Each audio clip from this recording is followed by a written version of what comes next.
Good evening. Oh, okay.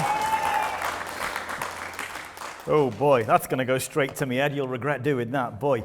Okay, dokie. Do you know what? Right, okay. I could do with a bit of a pick-me-up, me and Warren both, because I hope you enjoyed the worship just there, because we were kind of thrown into that set last minute, weren't we, Warren? Because, right, here's what happened. We've got some volunteers away this week, and that's fine. You know, you can notice that Sarah's away and there's people away at the back. So we're a bit short-handed, and I'd asked a friend to come along to help out. And at the last second, she was sick. And because she was bringing some stuff that we really needed for some of the songs, we suddenly couldn't do the songs. So at like 4:30 today, we realized we couldn't do the set that we'd planned. We had to start again from scratch. And so that was basically making it up as we went along, not far off. Right, Warren? So I think Warren did amazingly well at that. But here's the thing. I got the same thing that happens to you, and has happened to you a ton of times, at about 4:30, when just everything just melted away and all went wrong, and I'm like, all the stuff that I've been depending on, it's all just gone wrong. How am I supposed to get this together? And your first thought is just, I can't do that. Right? Is it just me? Am I the only one? Is my clicker working? There you go. Right. Yeah, so, because here's that, and I guarantee this happened to you as well. It happened to me. It happened to you. You're overwhelmed with a mix of all kinds of options that you could do. Do I yell at this person for daring to be sick at an inconvenient moment for me and then feel bad about yelling at someone for being sick?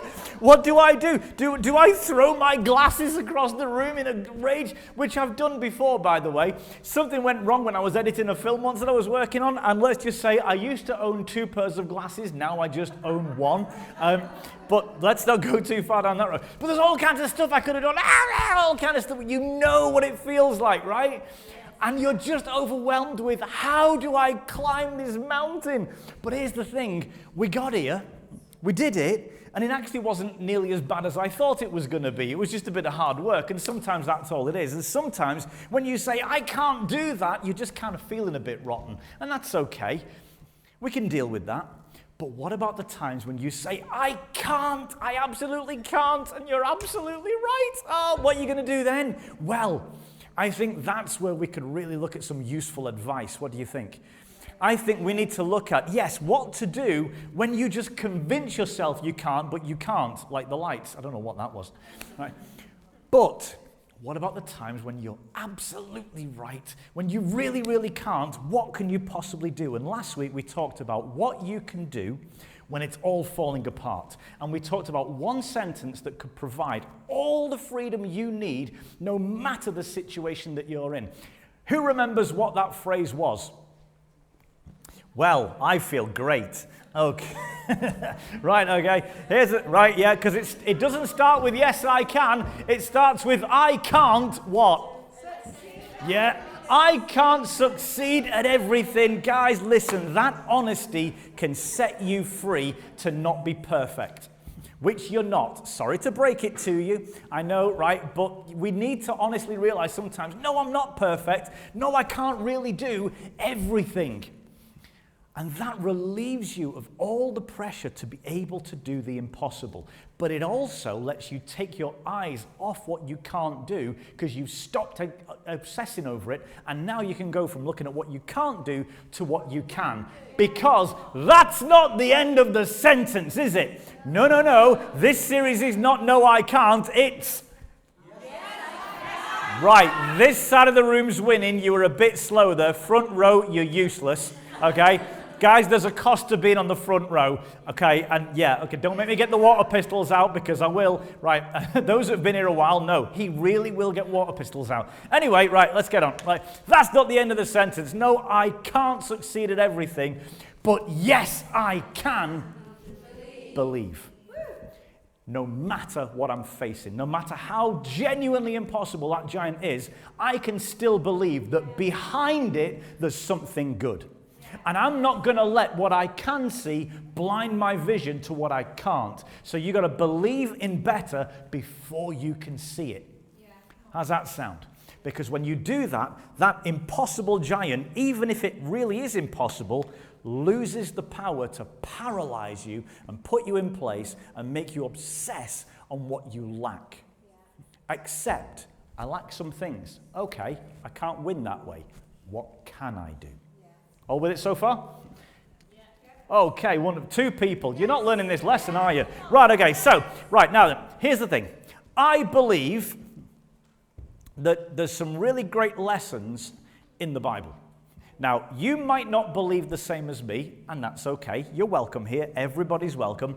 Because the thing is, the problems that face us, like I said last week, they're universal. Whether you believe or not, we all face exactly the same difficulties.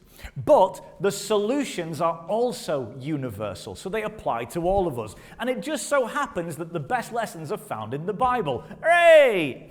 I'm the only one happy about that. I'm in a church. Come on, people. Good grief. What more do I need to do? The best lessons are found in the Bible. Hey, that's more like it. Do I need pom-poms and cheerleading? What's going on, folks? Right, so we're going to look at one of the Bible stories. You're not getting another montage about Adam and Eve. You had that last week. That's done. But let's just talk about the most famous story in the Bible about dealing with the impossible, which is David and... spoilers, you've been reading ahead, haven't you? I mean, it might be the big giant on screen that gave that away, but here's the thing. Here's this guy, and he's about to face a real, actual, physical giant, which we can take to be an embodiment of all the giants that you're going to face in your life, and maybe already are, and already have, and you're carrying that with you still. And the one that you failed to beat last time is convincing you that you can't beat the one next time. You know how it goes, right? You know how life teaches you all kinds of terrible lessons. But here's David, and he's looking at this giant, this horrible big dude, and he's laid them a challenge, right? We're going to fight, me and one of you. If you beat me, we all become your slaves. But if you don't beat me, all of your nation, every single one of you, your mother, your father, your children, your sister, everyone, you're going to be enslaved to us. So high stakes. Oh, and he's 9'9" tall and a professional fighter since birth. Anyone feeling confident right there? Because, right, okay, fair enough. Oh, there's always one in the room, isn't there? Right, okay. So here he is. He knows full well that if he goes down and tries to take this guy on in a wrestling match, he's a dead man. If he tries to go down there and punch it out, he's not going to get within 5 feet of the guy because the guy's arm reach is about as long as David's entire body. He's not going to get anywhere near him. He cannot beat him in any of the ways they're looking at. He's saying, come and have me a scrap. And if David does that, he's dead. He knows what he can't do. And he doesn't spend 1 second worrying about it. He just goes and looks at what he can do. And here's how. And folks, this is the important one. This is a 4-week series, okay? Last week was the intro. I won't count out 4 for you, but this is the second week. There you go. But here's the thing. This is the important one. This is the big one. We're going to look at the story of David, and we're going to look at a tiny, tiny little bit, and you're going to realize how deep it is, because this is why he won. It's also how he won. And I bet you've read the story and heard the story 100 times and you haven't noticed this bit. And when you don't notice this, you don't realize how powerful it is in your life as much as it was in his. So we're going to talk about what you can do once you've stopped obsessing on what you can't do, decided going forward, moving forward, going to beat this thing. This is your greatest and absolute best set of tools. Let's talk about emotions. Oof, because that giant is hard to beat. Am I right? That's it. And here's the thing. All the other giants that you face, that's in a situation, or that's in a memory, or that's in a place, or that's in a person. You can walk away. Have you found that these giants tend to walk with you? Like wherever you go, they're still there. Like I've been halfway around the world, and my emotions always seem to come with me. I don't know how they do it. They must climb into the suitcase or something, because no matter where I go, the same stupid feelings are there dogging me and making life more complicated. Just me, or do you feel this as well? Have you observed this? Man, these giants are hard to beat, aren't they? And you know what? Before David even got there, the Israelites were facing one giant on the other hill and a ton of giants in their own head. They'd been stuck there for days. They hadn't gone anywhere near this guy. There was a whole valley between him and them, and they were already in pain. They were already defeated. He hadn't laid a finger on them. They were defeated by how they were feeling about the situation. Nothing can trap you in I can't like your feelings, right? There's the thing you got to deal with, And then there's how you feel about the thing you got to deal with. And one giant has become two. Yes? This me? Just this you? We all the same on this one? Because, I mean, I don't want to feel bad that it's just me that's an emotional wreck sometimes. But I got to ask the question, and it's an honest question, guys, does your giant mock you? Like the thing that you're facing, the thing that you're stood against. I don't know if it's a memory that you're carrying of a failure in the past that's convincing you can't do this. Or maybe it's like I said last week, your boss at work and he just really hates you. And no matter where you're going to go, no matter what you do, you're never going to move forward in this company because he's like a roadblock and you can't get anywhere past him. I don't know if it's pain that you're carrying or fear of something that you know you've got to do. And you've got to go through it because there's no way around it. But it just seems like it won't move. I don't know what it is. But I wonder if it just kind of reminds you all the time of just how powerless you are. Every time you think about it, it's just like it's pointing at you, ha ha ha, you can't get relationships right, you failed again. Aha, look at you, you failed again. You always fail. You've never got one right, are you? You're so weak. Why do you get this wrong so often? And it's you asking yourself, why do I get this wrong so often? But that giant just tends to mock you. It tends to remind you all the time of just how powerless you are. And theirs did. Before he laid one finger on them, he affected their minds by mocking them and insulting them and calling them out and insulting their mums and their daughters and everything. The kind of thing that you'd normally punch someone out for, but you're not going to because he's absolutely massive, right? But he's getting away with it, and he's mocking them, and he's calling them weak, and he's calling them cowards because they won't go near the guy. And I wonder, he's making them feel even worse about being so powerless. And I got to ask, how does it feel to be powerless? Do you know? Have you been there? Have you experienced this? We all have, right? Guys, let's say it like you're proud of it. If you know how it feels to be powerless, give me a, oh yeah! Oh yeah! Wonderful, good, I don't feel worse. Right, but it kind of kicks you when you're down, doesn't it? When you just feel useless. And do you ever get trapped in that cycle? Like the thing is so big and it makes you feel really small because you know you can't deal with it. And that just kind of makes it seem even bigger, which then makes you feel even smaller. And now you're in a death spiral and it's like, I'm just going to bed. I've had enough. I'm going to pull the covers over here, right? You know, I can't deal with this, right? But here's the thing, folks, and this is what I want you to understand.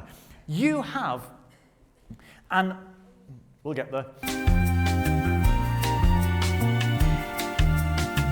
You have an unavoidable relationship with your emotions. Don't you wish that wasn't the case? Don't you wish you kind of could swerve them sometimes? Can I just not have that one? Can I have a different one today? No, they're going to turn up when they're going to turn up. They are unavoidable. But here's the thing. The relationship that you have with your emotions is key. And it's the key to this whole story, and it's the key to your success moving past the giants in your life. The type of relationship you have with your emotions is what dictates whether those giants of your feelings are just more things for you to defeat along with the problem itself, or the wind at your back pushing you forward and helping you to victory. The type of relationship you have with those emotions, yeah, that's what decides. Have you got an army with you or an army against you? So, everybody, I want you to say these words after me. Say, I can't stop my emotions. Oh, I know it makes you sad to say it, but let's admit it, people. I can't stop my emotions. I can't stop my emotions. Don't you wish you could sometimes? Don't you wish that your sadness just had an off switch? Don't you wish that your anger had a dimmer?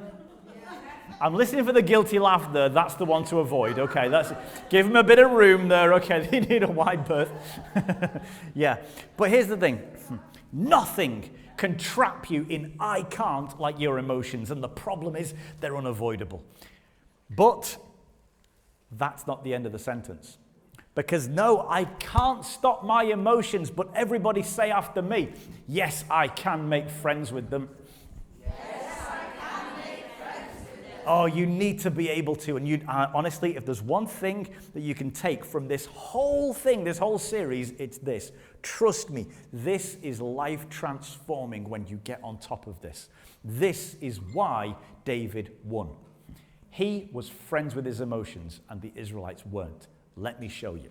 Okay? I'm going to point out a saying that we have, I've heard it many, many times, and I'm sure you have as well. I put it on social media in the week just to let you know what was coming, which is that it's okay to not be okay. We heard that one? I'm pretty sure it was invented by a church, but now it's kind of out there in the ether and everybody knows it's fine, fair, there you go. But it's okay to not be okay. In fact, I'm going to go one further. It's important to not be okay. I think it's incredibly important to not be okay. But our relationship with not being okay gets a bit wonky, and we kind of get it wrong, and it starts working against us. Let me ask you a question. When's the last time someone said to you, cheer up, and, oh, no, there you go. Oh, we're on the slide, aren't we? Oh, there you go. Oh, good grief, right. We are really having tech issues today, aren't we? Lovely. Okay, right, here's why it's okay to not be okay. Because, everybody say these words. No, those words. There you go. Emotions aren't a design flaw. I'll click it. Right, now, I need you to understand this, because this means even the negative ones. Even the ones you'd rather not feel. Folks, let me tell you something, okay? I believe that God made you. I believe that before the universe began, God decided not just that you were going to be in it, but that you would be you. You're not the wrong version of you. You're the you that he knew would be in the universe. He ordered this universe to have you the way you are in it. I believe that you are fearfully and wonderfully made. I believe that every hair on your head is counted, and I believe every tear has been counted. I believe he knows absolutely everything. You're coming and you're going and your plan and everything. He knows it all. He has designed you to be perfectly you. And most of the people in the room agree, except when it comes to your feelings, because you think, I shouldn't be feeling that. I shouldn't have these feelings. Listen, he didn't suddenly get random right at the end. You know, he didn't like order the universe and create everything, create a world in order for you to exist exactly at this moment in time. The way you are, the height you are, the weight you are, and everything about you that's perfect. But the emotions, I will just chuck a few at you and see how you do with it. Why do we think that? Why do we feel that? Folks, emotions are not a design flaw. And here's the thing. Thinking that they are puts pressure on you to be okay when you're not supposed to. It puts pressure on you and me to be happy, to be great, to be cheery, when you've got emotions that are doing a job that they need to do. Let's hope the next slide is right. Here we go. When's the last time someone said to you, cheer up, and you just wanted to punch him in the face? Be honest. Come on, right? And here's the thing. You're perfectly justified not to punch them, okay? But to feel like, oh, I could put you on the ground. I really could. Because they say, oh, cheer up. And it's like, no. Folks, let's stop putting pressure on people to be positive when it's not the moment for it. Is that okay? Because I guarantee when people say to you, cheer up, what they really mean is, cheer up because it's making me uncomfortable to see you sad. Right? That's what's going on. Please don't cry because I don't know how to handle that. That's what it is, right? I mean, I'm sure the people around you genuinely do want you to be happy. But what they don't realize is sometimes you need to be sad in order to be happy. Sometimes you need to heal before you're okay. But they don't want to give you that time because we've all been programmed to think that if people aren't smiling, there's something wrong with them. It's okay to not be okay. Can I get an amen? Amen. But I'm a Christian. Am I supposed to say that? Because, oh, we're in a church and, you know, we sing about having the victory all day long. And it's like, are you walking in the victory, brother? Are you walking in the power of the Lord, brother? You know, because the joy of the Lord is our strength and we are overcomers. And hey, I can do all things through he who strengthens me. And I do not have a spirit of fear. And, blah, blah, blah, blah. And you're going to get all of this and you're going to get people that say, no, because you're a Christian, you should never be sad. You have the joy of the Lord within you. What are you doing, you heathen, you backslider? Right? Okay. Why? How dare you be sad? Jesus is alive. Yes. But Jesus wept. Can I just point that out for a second? Jesus himself wept. If anyone in the world had the joy of the Lord, it was Jesus, but he wept. And more than once as well. You know, I could talk about the time when he wept over Jerusalem before he went into the city that he knew was going to crucify him. And he wept over them. But in the famous one, the shortest verse in the whole Bible, it's his friend Lazarus.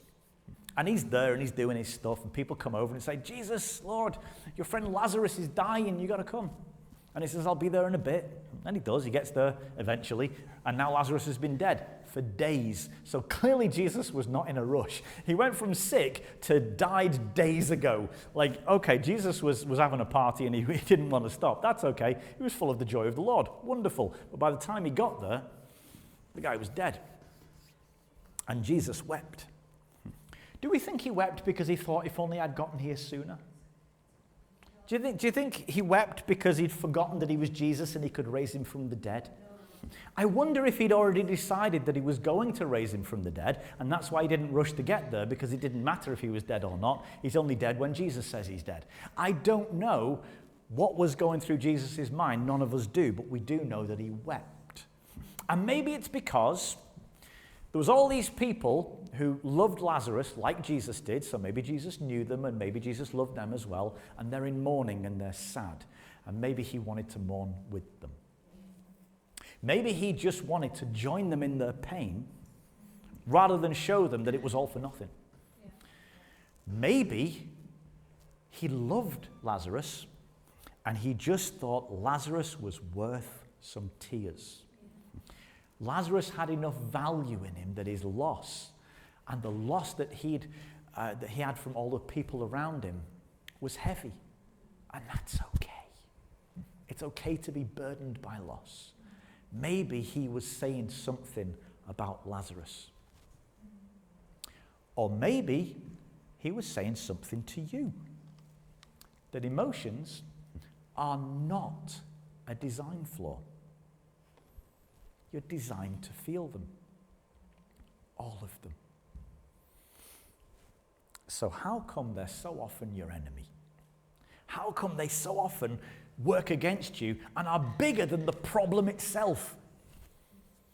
Well, let's go back to David and have a look. What do you reckon? Because we're supposed to be talking about David and Goliath, and I've been waffling on for 20 minutes. So let's talk about the David story. Is that cool? So let's go and have a look at this. And I'm only going to look at a tiny, tiny little bit of this story, because sometimes it's good to look a bit at a lot of Scripture, but sometimes it's good to look a lot at the bit of Scripture and get some deep understanding from it. Is that okay, guys?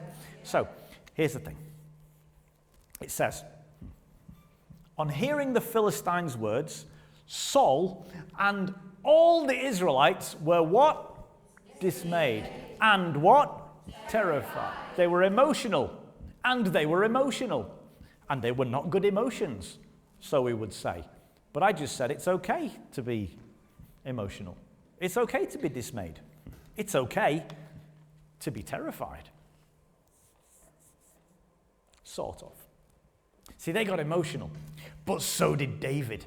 Oh boy, so David walks on the scene and he hears the exact same words that this army had heard, and they're an army, they're in uniform, they got their swords and their shields and all the rest of it.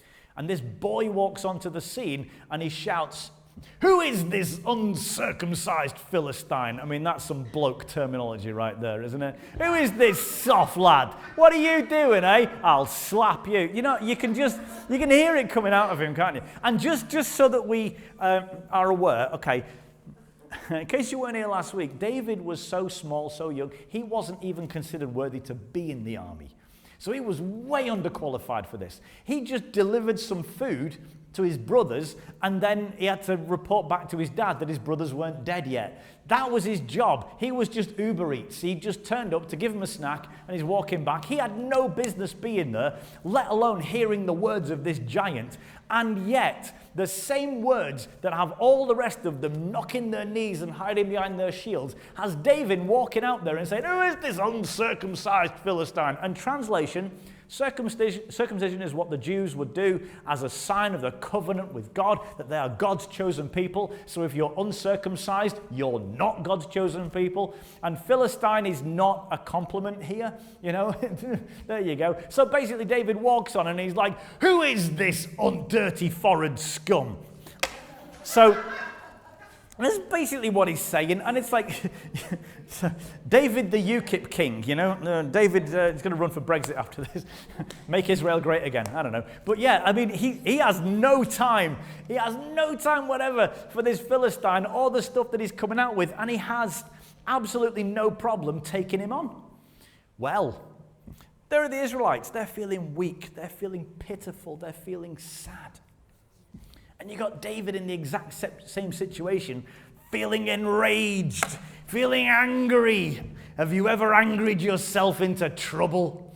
Have you ever angered yourself into a bad situation and you're like, this is way worse than it was than when I started?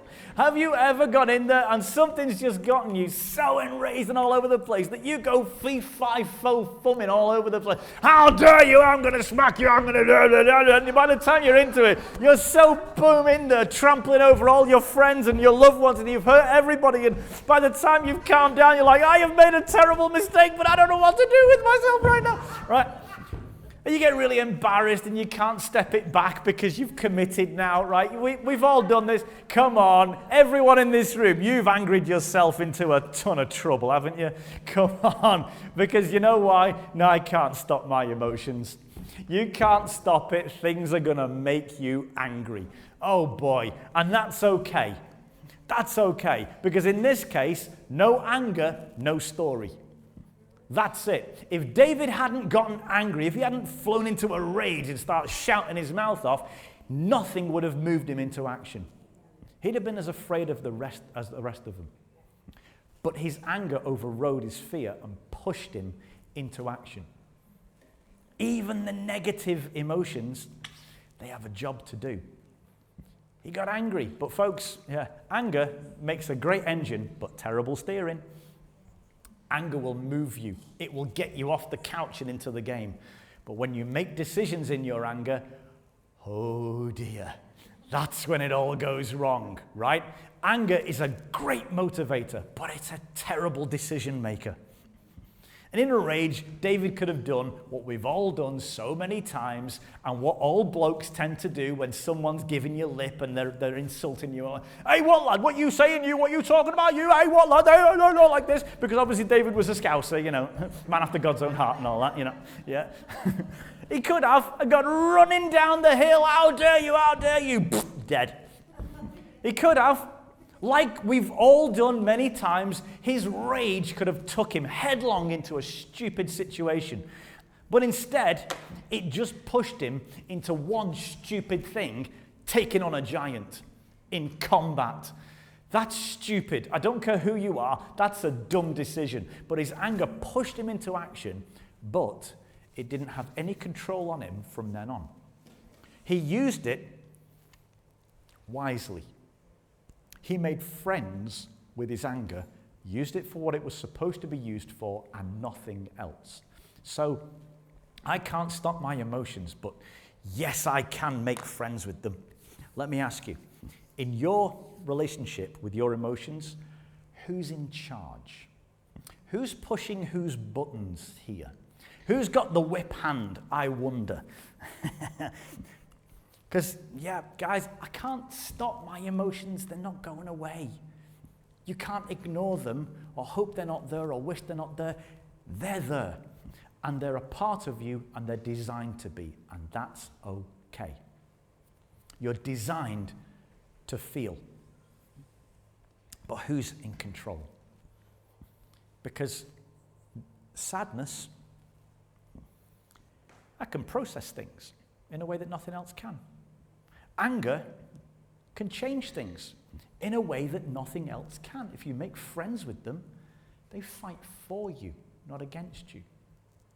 So you can't stop your emotions, and you shouldn't want to, even the negative ones. Because I can't stop my emotions, but yes, I can make friends with them. And it comes down to just this one question. Who wears the pants? In your relationship with your feelings, with your emotions, who is driving? Who's in charge? Is it you, or is it your feelings? Ask it another way. Is it your heart, or is it your head? Who's in charge? Well, there's an easy way to know. How often do you say the words, I know? Because you know what you should do. You know what the smart thing is. You know what the sensible thing and the safe thing is. You know what all the right things are to do and everything that's sensible. And even people are giving you advice and you know it's great advice, but you reply and you say, I know. But it pops out, doesn't it? Oh, I am not Sir Mix-a-Lot. I don't like big butts. That's where you get in trouble, ladies and gentlemen. Don't do it, because you know as soon as the word but comes along, that means I know the solution, but I'm not going to take it. I know what I should do, but I don't feel like it. Right? You know what it's, but I love him. You've had that advice, you know. Oh, but I like cake. I know, but I'm scared. I know I should be doing this, but I can't forgive myself. That word, it just opens the floodgates and lets your feelings start pushing you about. And it's an admission that my head is working just fine, but I'm going to let my heart drive for a while. We all do it. We all do it. And I'm not beating you up. Just a reminder, it's okay to not be okay. It's all right. But is not being okay, let me ask you, is it an end in itself, or is it a way to move you forward? Is not being okay a refuge because you're just kind of hiding and it's become comfortable to not be okay, so I'm just going to kind of sit here for a while, and a while never ends? Is not being okay a place to hide or a place to recuperate and learn and grow so that when you come back, you're swinging? It's one or the other. And this is a really important distinction, because the Israelites' feelings, they're not okay, was holding them on that hill. Goliath wasn't. The giant was all the way over there, but their feeling of not okay, their anger and dismay, was pinning them to the spot. That sound familiar? David's not okay was pushing him into action to win a fight. Jesus wasn't okay, so he raised the guy from the dead. Do you see the difference? It's okay to not be okay. It's not okay to stay there. And not being okay, that's your point to rest, to recuperate, to process, to come to terms with it, and then act. Not being okay is so important. But it's not a place you want to go for a holiday. Jesus gave you permission to not be okay. It's all right. It's okay. It's not weak. Not embarrassing. It's human. And God did not make a mistake when he designed you that way. And you need to know that. Nothing about you is a mistake, including the way you feel, including the way you feel when it all goes wrong. You're designed to have every single one of the feelings that you're capable of. That's not the question. The question is, who's in charge? Because God also gave you the ability to be the one in charge of that relationship. So, no, I can't stop my emotions. Neither can you. But you shouldn't want to, because get them on side, they're fantastic. So yes, I can make friends with them. Can you? Can you? Yes. Can you make friends with your emotions? You're saying yes, but you know the name of the series. Can you make friends with your emotions? Yes, I can. Say it again. Yes, I can. Say it one more time. Yes, I can. I should preach in America and do all of this all the time, shouldn't I? I'm very big on whooping the crowd up. But anyway, let's move on. Right, so here's how. Here's how you can make friends with your emotions, and it's time to take notes. If you're a note-taking person, this is your moment. If you struggle with your emotions and getting on top, this is your moment. If you would like to give some great advice to those overly emotional people in your life, this is your moment, okay? Time to take notes. Okay, just a few questions, and it puts all of this into perspective. And this is what separates David from the Israelites, why he won and they couldn't. Okay.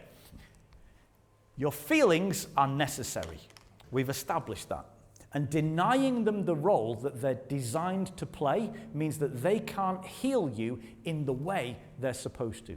That's a tool that I believe God gave you in order to process things and move past things. But if you think that isn't necessary, you're denying it the ability to do that.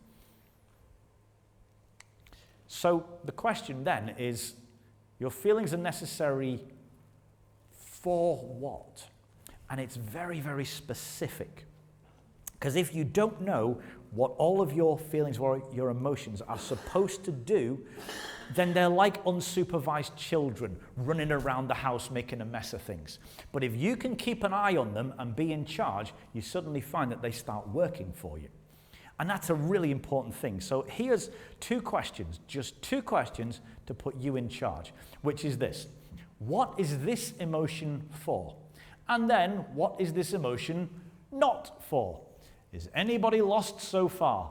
This is not rocket science. However, if you can be intentional about this, whenever you're feeling something and you just ask that question, boy, are you going to get some power in your life.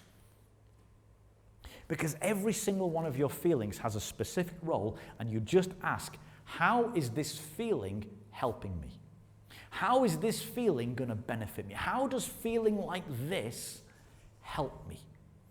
And whatever the answer is, that's what it's for, and everything else is what it's not for. The answer to question 2 is everything that's not the answer to question 1. And this is really important because, folks, all of your emotions have a job that they're great at and then a bunch of other jobs that they're even better at or terrible at, but none of them are their job. And if you let it do something that's not its job, it's going to steer you wrong. This will happen, and I guarantee you understand this if I say that, for instance, if you let anger make your decisions, it will give regret a role in your life later on. We had that one?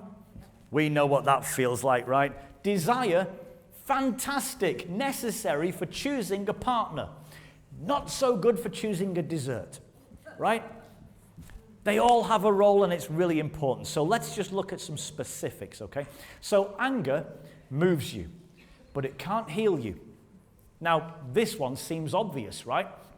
The first bit at least. Anger will get you off the couch and into the game. Anger will override logic. It will override fear. It will override everything. Nothing will move you into action like anger. And the Bible talks about righteous anger. Great. That's how we battle injustice.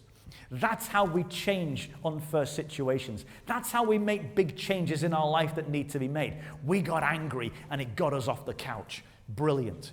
But you might be thinking, I've put up, it can't heal you. Who on earth would try to heal themselves with anger? All of us. It's called revenge. You convince yourself, I'll make myself feel better when I get him.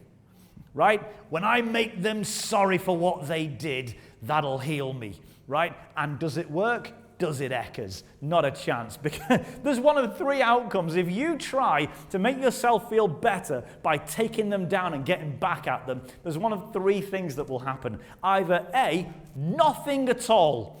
You will fail entirely and you'll feel terrible that you couldn't even do that. B, you'll make the situation way worse. You'll not just hurt them, but a whole bunch of other people and a bunch of other stuff that you didn't intend to happen. And now you've still got the problem, but now you've got all the embarrassment of the things that you caused, right? Or 3, and this is the worst of them all, you get everything you wanted. You hurt them the way they hurt you, and you're like, I've took them down, and they're really sorry that they did what they did because now they're going to pay for it and everything. And it's like, you got everything you wanted, and it doesn't make you feel one bit better. You're still hurting, and now you've just got unresolved anger. Because even though the situation went the way you want, you still are angry. And now it's got nowhere to go. And so it walks to the back of your mind, sits down, puts a towel over its head, and renames itself bitterness. And now it's whispering in your ear the whole time because you didn't make it go away when it did its job. Its job was to put you into action and nothing else. Do you see? It's It's okay to not be okay, but it's not okay to stay there because anger will take on other jobs. Like riding a motorbike when I'm trying to talk. Fear, good protector, but a great hiding place. Oh, yes. Here's the thing. Now, you might think, John, you're not supposed to be feared. God has not given us a spirit of fear. No, but he's given you the ability to fear, and that should be a sign. Folks, fear is the only reason you've not been run over by a bus. Fear has protected you from so many things in life. Fear has kept you safe, and that's all right. However, fear's job is to make you stop, question, and consider. And then you make a rational choice. Fear's done its job. You let it stick around, it'll make you afraid of more and more things. And before you know it, now you're hiding behind it. Now you're hiding in your little walls and you won't go out because you're afraid of everything. If you live in fear, fear will live in you. And I don't mean for a holiday, it will live there. You give fear the same chance you give anger. Motivate you, move you. Think, is this okay? Think, is this safe? If you think and you say, yes, it is, I can handle it, fear's done its job. Or if fear says, is this safe, is this okay? And you say, oh no, I better not, and you go a different way, fear's done its job. It's okay to not be okay, but it's not okay to stay that way.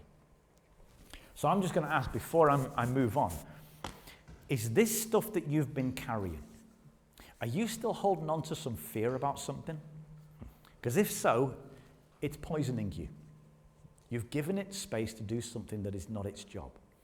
So take a moment to just think about this and think, I am going to be intentional here.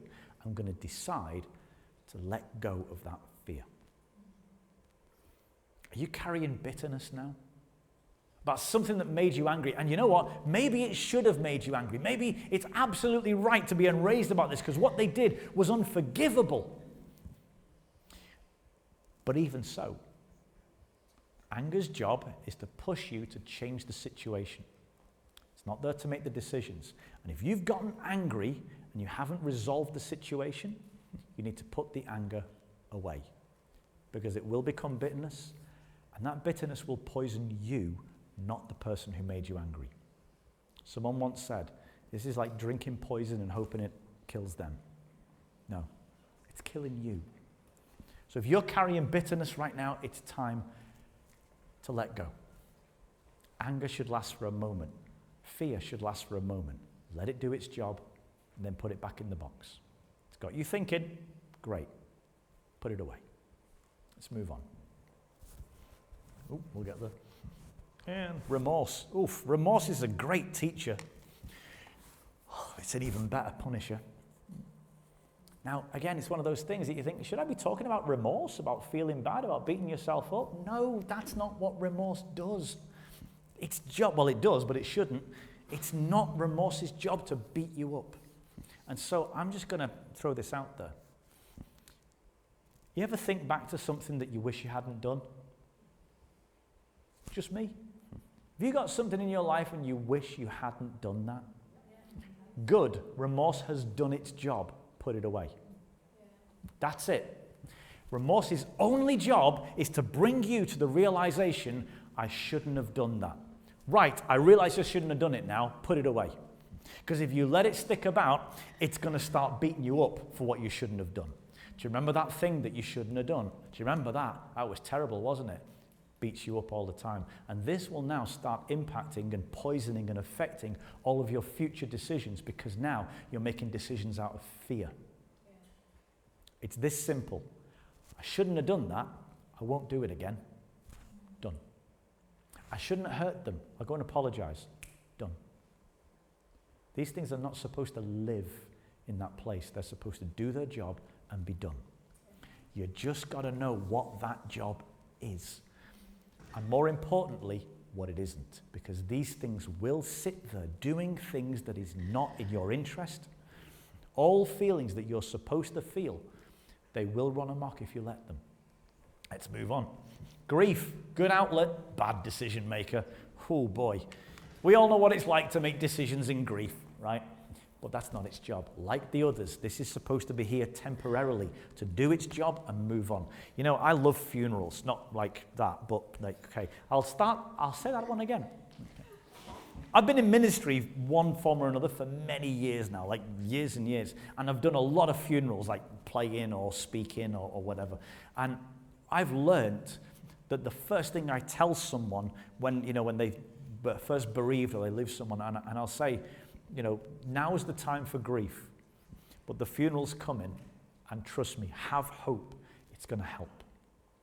Because people need to know that there's something coming that's going to help them. And I'm not just saying that to make it the case. It's not a self-fulfilling prophecy. I really do find that when someone first is bereaved, they're dying inside, and it's like, what do I do? My world has fallen apart. How do I get past this? How do I deal with it? And they're full of tears and they're full of sadness, as they should be. Because if you don't grieve, you'll never heal. Grief is the only way to heal from sadness. So you've got to let yourself grieve. And when people are bereaved, they've got no choice. They will grieve day after day. But by the time that funeral comes, they've been grieving for a long time, and they've had this thing to look forward to. This change is coming. We're going to put my beloved relative or friend, we're going to put them in the ground, or we're going to put them, in the crematorium or whatever. They've got a focal point for their grief. And without it ever being said, we never say you've got to let go now, but I always find that at funerals, it's a process of letting go. It's a sign the grief has done its job, now it's time to heal. And I see it every single time. Even the people coming out of it, still in tears, floods of tears at losing their loved one, that catharsis of burying that person helps them to know that the grieving period is over. Now we will celebrate who they were. And they're always going to be sad to have lost that person, but that phase of active grieving, it comes to an end. It's just such a pity that in all the other things in life that we have to grieve, we don't have that solid point of saying it's over now. We've done enough now. We've grieved enough now. And I wish we did. So I'm just going to do that for you right now. If you've been grieving a loss, if you've been grieving something that happened to you, then make that decision. I will grieve up until this point, but after that, I'm going to put it to bed. And if you're feeling something because you've been sad about something that you've lost, but you haven't grieved because you're afraid to, you don't want to cry, you don't want to let yourself feel that emotional, I'm going to say to you, let grief do its job. It's vital, and it's the only way to heal from sadness. But pick a point at which you say, I'm going to grieve, I'm going to give myself that time to be okay. And then I'm going to decide to put it away and move on.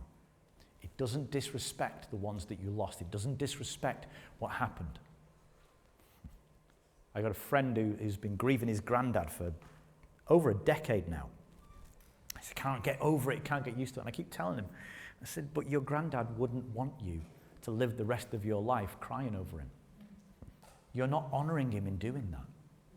So pick a point where you stop crying over him and start celebrating him. And this is what we need to do in life, because if we don't, grief will go from being an outlet to being our decision maker, and that's not its job. If that's you, be free of this. And let's just bring this one home. There you go. Kindness. Great motivator, poor judge. Oh boy. Yep. Kindness is like anger. It's a great motivator, and it's one that you need in your life. You should always be motivated by kindness. When you see suffering, when you see people without, it's great. It's necessary to grieve for them, to be sad for them. When you see injustice on the TV of stuff that's going on, it's okay to be angry for them and let it motivate you into kindness, and let kindness motivate you to do something good. However, there's always someone who will bleed you dry of every penny that you have if you make all your decisions out of kindness, because they are very, very good at using that. Kindness is a great motivator, but it's a poor judge. You will give all your money away, likely to people who didn't even need it that much. Kindness doesn't judge well. Just like anger, you've got to use it to motivate you, get you into action, and then put it away and start using your brain. That's it. And I know that sounds harsh. I know it does. But guys, all of your feelings have a job. Every single one. But the job ends when they've got you moving, they've got you thinking, they've got you considering, or they've got you healing. And if that feeling isn't healing you, then it's either moving you or it's causing you to stop and think. And if whatever you're feeling isn't doing one of those things, it's not doing its job. So put it away. That's it. Folks, I know this isn't a funny one this week, but sometimes it's not the time for it. Because no, I can't stop my emotions, and neither can you. That's okay, because they're vital. They all do a terribly important job. So give yourself a break. It's okay to feel. And it's okay to feel the things you sometimes don't want to. So give yourself a break and let yourself do that. Because I can't stop my emotions, but yes, I can make friends with them. And if you can just practice just these 2 questions, be intentional, use these questions, question how am I feeling, why am I feeling like this, and how will it help me? I guarantee every giant you face will shrink. Every giant you face will take one step to the side. You will find yourself wiser, smarter, stronger, and an awful lot more at peace because you've come to peace with what happened or what's ahead of you. These are the biggest giants that fight for you, so that no giant that stands against you can stand. These are the tools God gave you. These are the weapons God gave you. Don't let them work against you. Just ask 2 questions.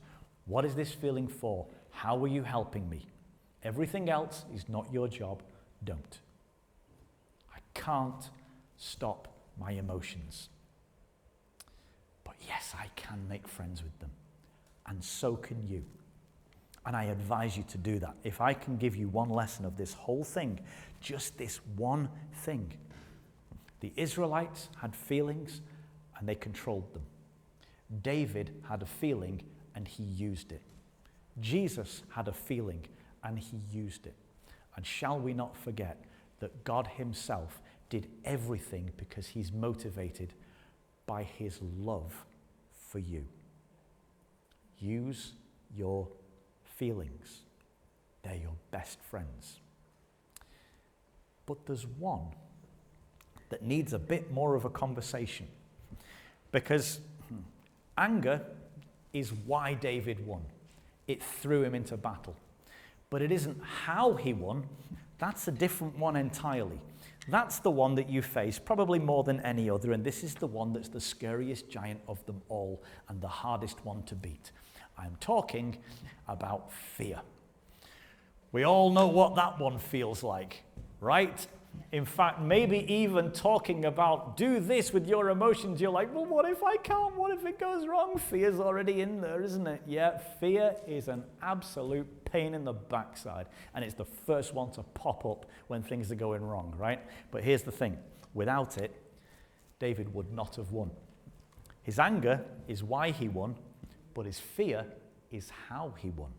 Yes. Might not believe it, but fear can be your greatest weapon if you know how to use it effectively. So I'm going to talk to you about the wisdom of your fear and how you can weaponize it to help you overcome absolutely everything. And we are going to talk about that when? Next week.